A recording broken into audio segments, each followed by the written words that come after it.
Je passe à mon deuxième invité, Paul Ligeon. Alors dites donc, comment est-ce qu'on devient un spécialiste du Talmud ? Attendez, avant de vous expliquer ça, je voudrais rebondir sur un propos de Pierre Hillard. Allez-y.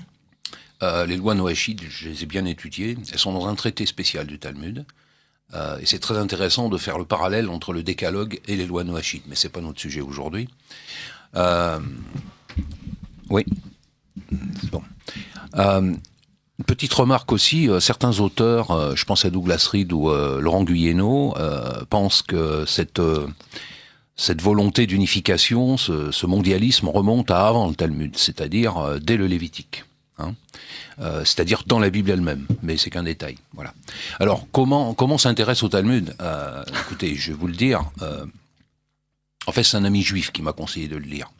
Bien que lui ne l'ait jamais lu, qu'il n'en ait lu que des bribes, il m'a dit, tu verras que là-dedans, il y a des choses qui expliquent largement la Bible. Bon, et je me rappelle, je l'ai raconté tout à l'heure, hein, Henri Dubost avant l'émission, la première fois que je suis rentré dans une librairie qui possède l'intégralité du Talmud, j'ai pris peur. Quand j'ai vu l'épaisseur des volumes et les 3 pans de mur que ça tenait, alors je dis 3 pans de mur parce qu'il y avait l'édition en hébreu, l'édition en anglais et l'édition en français, mais qui n'est pas achevée. Voilà. J'ai commencé à lire un livre, puis 2 livres, puis j'ai continué. J'ai mis 8 ans à le lire, en partie en anglais, parce que tout n'est pas traduit en français, loin s'en faut. Et justement, le titre de l'émission, c'est, je crois que vous avez dit, le Talmud, c'est inconnu, parce que je pense que peu de gens l'ont lu, même parmi les juifs d'ailleurs, hein, à part leurs intellectuels et leurs rabbins. Et je me suis rendu compte que ce qui circule sur le Talmud est en partie faux, notamment tout ce qu'on peut trouver sur le net, parce que ça fait, depuis que le net existe, on recopie des textes et sans jamais aller aux sources, sans jamais vérifier.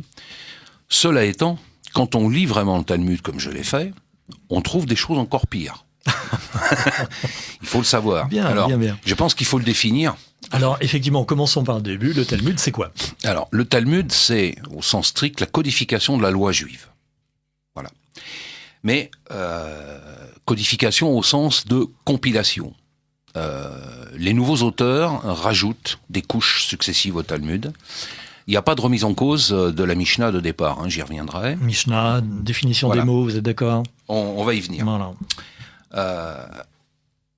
Le Talmud, c'est l'assemblage de la Mishnah et de la Gemara. Qu'est-ce que la Mishnah ? La Mishnah, c'est la mise par écrit de la loi orale. Mais alors, la question qui se pose, c'est, y a-t-il une loi orale ? Parce que ça, c'est un grand mystère. Par définition, y a-t-il eu une loi orale à un moment de l'histoire ? Une loi orale, par définition, ça laisse pas de traces. Donc, il faut aller aux sources. Alors, je vous donne, là, je vais lire un texte. Je vous donne l'explication du rabbin Siméon ben Lakish, qui a vécu juste après le Christ, qui fait la lecture suivante d'Exode 24, 12.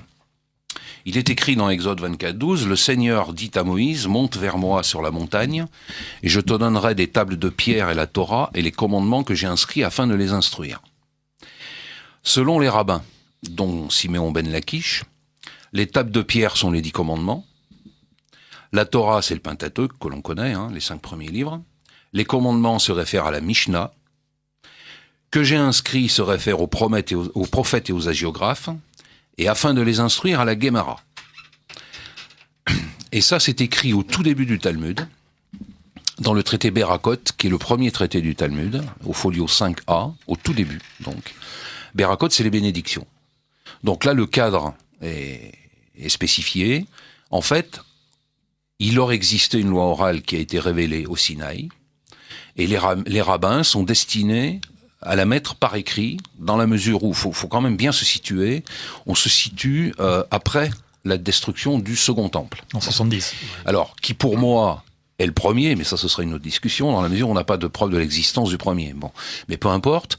C'est à ce moment-là que chez les Juifs naît le besoin de mettre par écrit, on va dire leurs coutumes, leurs lois, qui étaient soi-disant orales, par peur de les perdre, tout simplement. Voilà. Et c'est pas un hasard si, comme le disait Pierre Hillard, ça se passe, c'est contemporain en fait. Expansion du christianisme. Du christianisme, voilà. Disons, je crois que le rabbin le plus ancien, ça doit être, qui a précédé la Mishnah, c'est Rabbi Akiba. Il est quasiment contemporain de Saint Paul. Voilà. Alors, deux langues, l'hébreu et l'araméen, oui. et deux Talmuds, si j'ai bien compris, Talmud de Jérusalem et celui de Babylone. Alors, deux Talmuds, mais la Mishnah, elle est unique. La Mishnah, c'est Judas Anassi, Judas le prince. Lui écrit la Mishnah, c'est daté d'à peu près le IIe siècle. Ensuite, ce qui fait parce que la Mishnah, c'est petit, hein, en termes de taille, la Gemara, les commentaires, c'est 10, 15, 20 fois la Mishnah. Là, on a deux écoles. On a l'école de Jérusalem. En plus, c'est pas vraiment Jérusalem, on l'appelle Talmud de Jérusalem, mais c'est dans les académies hébraïques de l'époque, de Tibériade, de Séphoris, qui est mis au point le Talmud de Jérusalem, c'est-à-dire le commentaire par les rabbins de la région de Jérusalem, de la Mishnah. Et l'autre qui fait autorité aujourd'hui sans aucun problème, qui est le Talmud de Babylone, c'est l'école de Babylone. On sait depuis assez peu de temps d'ailleurs, grâce aux travaux de Thierry Murcia, que le Talmud n'est pas achevé, contrairement à ce qu'on a dit au 5e siècle, mais plus tard. Ça va jusqu'au 8e, l'achèvement, donc à l'époque vraiment du christianisme triomphant, ce qui peut permettre d'expliquer d'ailleurs des passages qui sont très très très antichrétiens. Mais le Talmud ne s'arrête pas là, parce que là je vous parle du Talmud au sens strict. Il y a des phases de codification postérieures qui sont arrivées jusqu'au XVIe siècle. C'est les grands codificateurs, alors je vais en citer que deux, hein. Moïse Maïmonide bien sûr, qui a écrit son propre Talmud en 14 volumes, dont la moitié sont traduits en français par les Loubavitch, puisque c'est à lui que les Loubavitch se réfèrent, hein, c'est très clair. Et puis, au XVIe siècle, Joseph Caro. Et je vous disais tout à l'heure que tous les Juifs n'ont pas lu le Talmud. Par contre, tous les Juifs, même les Juifs modestes, connaissent le Shulchan Arour, qui est l'ouvrage écrit par Joseph Caro, qui donne tout le détail, dans le moindre détail de la vie juive, et c'est encore plus important que le Talmud. Le problème, c'est que, par contre, on n'a pas accès à cet ouvrage, qui n'existe qu'en hébreu, qui n'est pas traduit en anglais, qui n'est pas traduit en français. En français, on n'en a qu'un extrait, qui est ce que les Juifs appellent le Kitsur, écrit par un rabbin hongrois qui s'appelle Shlomo Ganzfried, et qu'on peut trouver effectivement dans les librairies. Il y a des passages assez savoureux, notamment sur l'idolâtrie, où là, il est très clair qu'écrit au XVIe siècle, l'idolâtrie, c'est pas les Papous ou les Amazoniens, ce sont les chrétiens. Hein, les polythéistes. Voilà. Bon. Les trithéistes. Vous tenez la taille du Talmud, c'est 63 volumes. C'est assez monstrueux. Ça se distingue en 6 ordres. Alors bon, les ordres, je peux vous les donner. Hein. Le premier ordre, qui s'appelle Zeraïm en hébreu, c'est les semences. Alors bon, on va passer dessus parce que ça n'a pas grand intérêt. Il existe surtout dans le Talmud de Jérusalem. Il témoigne d'une période qui est très très agricole. Hein. Bon. Les 3 ordres les plus importants, les 3 ordres centraux, c'est Moed, les saisons. C'est là où on a le Shabbat. Le Shabbat est un traité fondamental. Hein. Le troisième, un traité entier du Talmud qui s'appelle Nashim, qui est consacré aux femmes et à la sexualité, à la reproduction, d'une manière générale. C'est un ordre qui est énorme, qui est très scabreux par moments, faut le dire. Hein, bon. Et puis, la partie proprement juridique qui s'appelle Nézikine, qui s'appelle les dommages. C'est la loi civile et pénale des Juifs croyants. Voilà, un petit peu la structure. Maintenant, je voudrais insister sur le fait qu'on présente souvent le Talmud, rien que le nom est un petit peu curieux. Ésotérique. Oui. C'est pas du tout un ouvrage ésotérique, c'est pas du tout un ouvrage bizarre, c'est très terre à terre, c'est pas philosophique, parce que comme le disait Léo Strauss, juif lui-même, l'âme juive comme l'âme musulmane ne sont pas prêtes pour la philosophie. Ça, c'est la pensée hellénistique, c'est propre aux occidentaux, aux grecs. C'est pas de la cosmogonie, c'est pas de la théologie. La cosmogonie, on la trouve dans la Kabbale, bien sûr. Ça, c'est un régal. D'ailleurs, je me demande, moi, par moment, certains auteurs de la Kabbale, je ne veux pas être trivial, mais on peut se demander ce qu'ils ont fumé, mais en tout cas, ils l'ont écrit. Hein. Bon. Le Talmud est beaucoup plus terre à terre. C'est la vie, c'est la loi des Juifs. Et pas de poésie, pas de littérature au sens où on l'entend. Pas de littérature, non. Il y a des aspects poétiques, oui, il y en a, on en trouve, qui sont assez drôles. Simplement, ce qui caractérise le Talmud, il faut le dire, je rejoins les propos de Pierre Hillard, c'est quand même son exclusivisme et à tendance racialiste, il faut le dire. Tous les traités, parce que je les ai tous lus, même les traités qui traitent d'agriculture dans le Talmud de Jérusalem, où forcément on va avoir des propriétés mitoyennes avec celles des non-juifs, tout est prétexte pour envoyer, c'est bien le cas, le coup de pied de l'âne contre ce qui n'est pas juif. Alors, à l'époque, évidemment, ça vise pas les musulmans, ils n'existent pas. Hein. Ça vise les autres. Les autres, mais qui ne sont pas seulement les chrétiens, c'est-à-dire tous les autres. C'est cet aspect racialiste qui est particulièrement prégnant dans le Talmud et qui fait que j'en ai continué la lecture, même si par moments, ça devenait un petit peu fastidieux, parce que c'est très répétitif. Hein, bon. Jusqu'à arriver au centre du Talmud, qui est... donc je vous parlais de l'ordre Nézikide, mais les 2 derniers ordres sont importants aussi, mais ceux-là je les ai lus en anglais, dans la mesure où ils traitent d'une chose qui est fondamentale, c'est la notion de pureté. C'est fondamental, parce que qui dit racialisme dit pureté. Automatiquement, on en vient à un moment donné à parler du sang. Du sang, des mains. Bon. Et le sang d'ailleurs, ça c'est très très important dans le Talmud, parce que il y a le sang au sens de la race, mais il y a aussi le sang de la femme, qui occupe un traité entier, repris par les musulmans d'ailleurs après. C'est le fameux Dachim, alors, c'est ça. Voilà. Alors, le fameux traité, c'est le traité Nida. Hein. Le traité Nida parle de... Moïse Maïmonide, dans le Sefer Kedusha, on a fait un bouquin entier aussi, qui consiste à parler de la façon dont on doit isoler la femme dans ces périodes d'indisposition. Là, on rentre dans des détails sur la couleur du sang, sur le moment où on l'a trouvé. C'est assez effrayant parce que on s'aperçoit que les rabbins étaient obsédés. Alors, comme je le dis souvent, je vous l'ai dit d'ailleurs tout à l'heure, dans le Talmud, on parle essentiellement de sexe, d'argent, de pureté, de messianisme dans le traité Sanhédrin, mais c'est le seul. Et si on enlève tout ça, le Talmud est un livre de poche. Voilà ce qui fait le Talmud. C'est ça, en gros. Alors, comment les Juifs voient le Talmud eux-mêmes ? Ça, c'est très très important. Pour le Juif un peu cultivé, bien sûr. Hein. Bon, le Talmud a une valeur supérieure à la Torah, c'est indiscutable. Le Talmud l'emporte sur la Torah. Oui. Et dans le Talmud, la Gemara l'emporte sur la Mishnah. C'est-à-dire tous les développements délirants que l'on connaît sont dans la Gemara. Ils ne sont pas dans la Mishnah, ils sont dans la Gemara. Alors, je vais vous citer une phrase d'un chroniqueur du 19e siècle, qui connaissait bien le milieu juif, et qui disait, c'est dans un magazine britannique qui s'appelle Cornhill, en juillet 1873, il dit, reflétant la pensée des Juifs, la Torah est de l'eau, la Mishnah est du vin, et la Gemara est du vin avec du miel. Ou si vous préférez, la Torah est du sel, la Mishnah est du poivre, et la Gemara est le parfum. C'est-à-dire que pour un rabbin, la loi, c'est la Gemara, qui va imposer à sa communauté, parce que, oublions pas, il faut le préciser, Pierre Hillard le disait tout à l'heure pour les musulmans, moi je vais le dire pour les juifs, le rabbin n'est pas un prêtre. Hein. Les prêtres ont disparu avec le temple.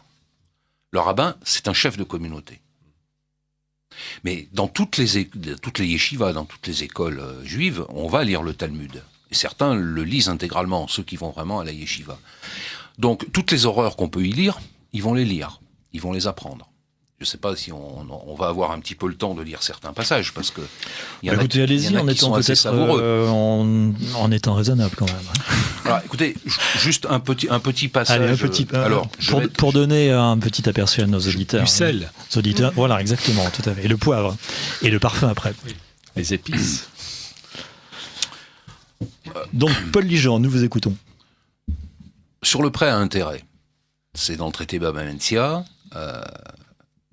Si vous lisez la Torah, il est interdit de prêter un intérêt, que ce soit un juif ou pas un juif. Le prêt à intérêt est interdit. Le prêt à intérêt, en fait, il est instauré par les talmunistes. Il y a des discussions dans le traité Baba Metzia qui cherchaient à nous faire croire que tu n'entraîneras pas une morsure usuraire à ton frère, c'est pas de lui emprunter, mais de lui prêter. Mais en fait, Maïmonide est beaucoup plus clair quand il arrive. Il dit, et c'est repris par le rabbin Aaron Lévi de Barcelone lorsqu'il codifie les 613 commandements, il est un devoir de pressurer le gentil en lui prêtant un intérêt. Et il est interdit de prêter un intérêt à son frère. Son frère, c'est le juif.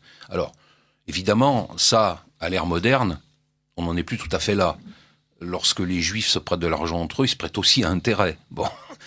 Mais en tout cas, au départ, le prêt à intérêt, selon les rabbins, c'est destiné en fait à ruiner le gentil. Faut être assez clair. Alors le gentil au sens large, il y a les chrétiens, il n'y a pas que les chrétiens.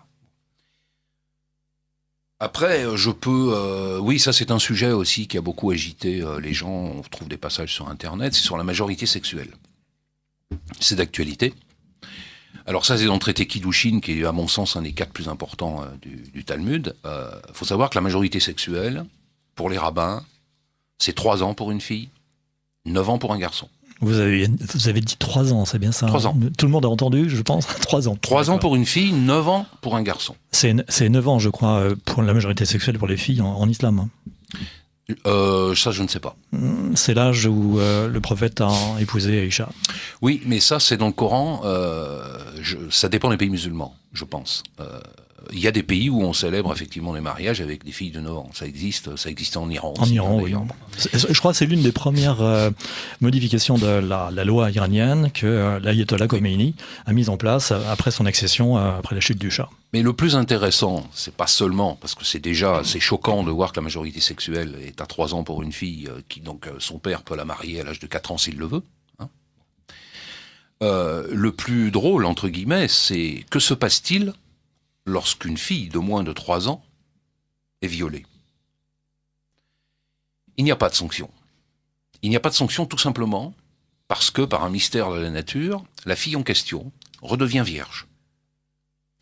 Donc, ce qui permet à Moïse Maïmonide d'en conclure que les rapports sexuels d'une fille de moins de 3 ans ou les rapports sexuels d'un garçon de moins de 9 ans sont sans signifiance juridique. Je ne sais pas si vous vous rendez compte de la portée. C'est-à-dire que le concept de pédophilie, comme le concept de zoophilie, parce qu'on a aussi des passages quand même assez ardus, des rapports entre certains individus hébreux et certains animaux, parce qu'on se pose la question de savoir si la semence se conserve, etc. Pédophilie, zoophilie, ce ne sont pas des concepts qui dérangent beaucoup, on va dire, parce qu'en islam c'est un peu la même chose, hein, les religions sémitiques. Ça ne les dérange pas du tout, ça nous dérange nous, chrétiens, etc. Qu'est-ce que je pourrais vous dire? J'aimerais vous entendre sur la place du christianisme dans le Talmud, précisément. Alors, quelle est la place du Christ? Alors, il faut distinguer les deux. La place du christianisme, elle est très importante, mais il n'est pas désigné en tant que tel. Ce sont les idolâtres. Même dans le Kitsur, hein, qui a été écrit au XVIIe siècle et qui s'adresse et que toutes les familles juives ont chez elles, notamment son abrégé, il est très clair que les chrétiens sont visés. Hein. On se moque allègrement du crucifix, des cierges, etc. Bon. Maintenant, en ce qui concerne le Christ lui-même, le personnage, il y a 2 livres qui ont été écrits sur le sujet, hein, je peux les recommander. Le premier, c'est celui de Peter Schaeffer en 2008, qui s'appelle Jésus dans le Talmud, mais qui est en anglais. Il y en a un autre en 2014 qui a été écrit par Thierry Murcia aux éditions Brepols, mais celui-là émane de quelqu'un qui est probablement d'origine juive. Hein. Donc c'est 2 thèses opposées, hein, c'est-à-dire un qui va dire on dit beaucoup de mal de Jésus et l'autre non mais on n'en dit pas tant que ça. Jésus en tant que personnage est peu présent dans le Talmud. On le trouve dans 6 traités à peu près, sous des pseudonymes. On a Yehuda ben Paphos, ou on a Ben Stada. Qui signifie? Ben Stada, c'est celui qui a trompé. Et Ben Paphos? On ne sait pas. On ne sait pas trop. On n'est même pas sûr, d'ailleurs, au niveau typographique, que ce soit la bonne traduction. Simplement, il y a des allusions qui sont parfaitement claires. On y décrit la coiffeuse pour dames, c'est Myriam, c'est la Vierge Marie. Mais ça a été publié en 1999. Il y a un livre spécial sur les passages qui sont censurés du Talmud. Ceux-là le sont, hein, notamment. Qui les a censurés? Alors, les Juifs eux-mêmes les ont censurés pour échapper à la censure ecclésiastique. Hein, bon. Dans les manuscrits, parce que j'en ai vu en reproduction, dans les manuscrits, notamment celui de Munich, qui est le plus dense, hein, on a des passages qui sont blancs. C'est-à-dire on a gratté le papier, puisque c'était des manuscrits, on a gratté l'écriture, à charge pour les rabbins d'en connaître le contenu par cœur pour pouvoir les enseigner dans leurs écoles. Jésus est très clairement visé, mais très clairement, et notamment l'Eucharistie elle-même est visée, puisqu'il est dit que Jésus mourra dans des excréments bouillants. Ça veut dire quoi? les excréments, mais ça c'est une interprétation de Peter Schaeffer, hein, les excréments de ses disciples, suite à l'Eucharistie. C'est logique, on mange le corps du Christ. Ah oui. Donc l'attaque, elle est très directe, Oui, en effet. très feutrée, mais elle est bien présente. La seule chose que je regrette, c'est que ce livre ne soit pas traduit en français, parce qu'il est vraiment très bien. Et Peter Schaeffer est quelqu'un de sérieux, hein, c'est un universitaire américain. Thierry Murcia a écrit un livre pour lui répondre, mais bon. Donc, Jésus en tant que tel est peu présent dans le Talmud. Les chrétiens, ils sont partout. Hein. Partout. Et nommément désignés, ou c'est les idolâtres, Les idolâtres, les nazaréens, ça arrive assez souvent. Les nazaréens, oui. Ça, c'est... Bon, on sait qui c'est. Dans les écrits les plus anciens du Talmud, on les appelle les minimes. Mais minimes, ça ne veut pas dire grand-chose, parce que les minimes sont les hérétiques. Or, chez les juifs, il y avait des hérétiques aussi, hein, commencé par les zélotes. Bon. Petite précision que je n'ai pas donnée en débutant, ce sont les pharisiens qui croient à l'existence d'une loi orale, et uniquement eux. Sauf que c'est eux qui ont pris le pouvoir. Les Sadducéens n'y croyaient pas. Les Karaïtes, qui étaient quand même la majorité de la communauté juive au XIe siècle, ne croyaient pas non plus à la loi orale. Le problème, c'est que ce sont les pharisiens qui l'ont emporté. C'est eux qui écrivent le Talmud. Judas Anassi est un pharisien. Hein. Bon. C'est les pharisiens qui ont fait condamner le Christ. Maintenant, j'en profite pour faire une transition avec ce que disait Pierre Hillard à propos de Gershom Scholem. Il faut faire attention avec les auteurs juifs, parce que parfois, et je pense que c'était un peu le cas de Scholem, qui était un révolutionnaire dans l'âme, ils attribuent des relations où ils s'attribuent à eux-mêmes des choses qu'ils n'ont pas forcément faites. Je vais vous donner un exemple. Dans le traité Sanhédrin, il est très clair, on explique que les Juifs ont lapidé Jésus. C'est pas vrai. Ils n'ont pas lapidé Jésus. Ils en ont peut-être rêvé, mais ils ne l'ont pas lapidé, et c'est les Romains qui l'ont crucifié. Certes, à l'institution du temple, à l'instigation du temple et des pharisiens, mais c'est pas eux qui l'ont fait. Ce qui veut dire qu'ils auraient aimé le faire.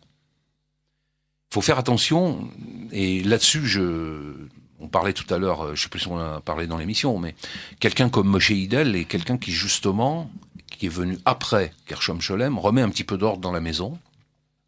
Il faut remettre un petit peu les choses à plat, et puis surtout ne pas exagérer certaines constatations qu'on a pu faire, parce qu'elles sont très très relatives en fait. Voilà.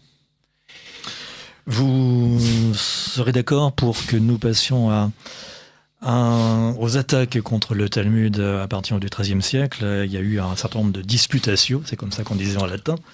Et j'en ai relevé un certain nombre. Je suis surpris du fait que tous ceux qui portent le fer contre le Talmud, enfin beaucoup, sont des juifs convertis. Tout à fait. Mais je pense à Nicolas Donin, je pense à Pablo Cristiani, je pense à un monsieur qui s'appelait Geronimo de Santa Fe, c'est un nom de western, mais il a existé apparemment, et à Johannes Pfefferkorn en particulier. Voilà. Tous juifs et convertis. Je pense qu'il y a une explication, c'est que justement, au départ, ils sont de confession juive, ils connaissent le Talmud, ils savent lire l'hébreu, ce qui n'était pas du tout le cas des ecclésiastiques à l'époque, chrétiens. Et donc c'était un apport essentiel d'avoir des convertis qui, eux, connaissaient parfaitement le texte. Donc c'est pas tellement étonnant, ça. Je peux rajouter Pierre Hillard, très nous court, écoutons. Très intéressant ce que vous dites. Au sujet des conversions de juifs au catholicisme, il faut faire quelquefois attention, parce que vous avez de vraies conversions, mais quelquefois, certaines ne sont pas toujours très nettes. Bon, par exemple, l'exemple de l'ex-rabbin Drac, qui s'est converti au catholicisme. Seul Dieu peut connaître la conversion, si elle est véritable ou pas, mais par exemple, le rabbin Drac a diffusé en tant que catholique une fausse information, c'est une bonne cabale chrétienne. Il n'y a pas de bonne cabale chrétienne, le dépôt de la foi est clos avec Saint Jean. Rien ne peut être enlevé, modifié. Et il a laissé entendre qu'il y avait une mauvaise cabale, mais une bonne cabale chrétienne, et il ne faut pas tomber dans ce piège qui peut donc troubler le catholicisme. J'en profite, puisque vous venez de parler du rabbin Drac, je voudrais vous faire une petite citation de lui. Il nous cite un traité apocryphe du Talmud, c'est-à-dire un traité qui a été rajouté au Talmud après, qui est le traité Kala. Un petit mot d'humour, pour terminer. Oui. L'homme peut user de sa femme de la façon qui lui plaît, ce cas n'est nullement différent de celui qui achète du boucher un morceau de viande, selon qu'il lui plaît, il le mange rôti, ou bouilli, ou cuit sur la braise. Écoutez, l'islam, c'est la même chose. Utilise ton épouse comme tu laboures le champ. Exactement. On est dans la même métaphore agricole. C'est la sourate 4, ça. Très bien. Paul Ligeant, j'aurais juste une question peut-être un petit peu naïve, d'ailleurs, qui peut s'appliquer à vous aussi, Pierre Hilard. Alors, est-ce qu'on a entendu parler du Talmud, mais est-ce qu'on peut dire que le Talmud est ce qui vient pervertir et trahir l'esprit initial du judaïsme, ou est-ce que c'est ce qui vient plutôt le révéler? Écoutez, je vais vous faire une réponse de Normand. Les deux. Les deux, parce que si vous avez la curiosité, je pense que vous avez dû le faire, si vous avez la curiosité de lire le Lévitique, oui, c'est terrible. D'ailleurs, Sabbatai Sevi s'est beaucoup appuyé sur le Lévitique pour produire sa théorie de l'antinomisme. Il y a un approfondissement et en même temps une perversion. Les deux, on peut le dire. C'est l'opinion d'ailleurs je reviens à un auteur que j'ai cité tout à l'heure, qui est Douglas Reed. Douglas Reed va vous dire le ver est dans le fruit dès le Lévitique. Dès le moment où la caste sacerdotale prend le pouvoir en Israël, c'est-à-dire du temps d'Esdras. Voilà. Ça commence là. Déjà, le Christ fait des remarques négatives sur cette caste en parlant de sépulture blanchie. Il y a déjà des remarques. Des pharisiens, oui. Mais disons que si on est catholique, le Christ accomplit la loi. Donc le judaïsme n'a plus lieu d'être.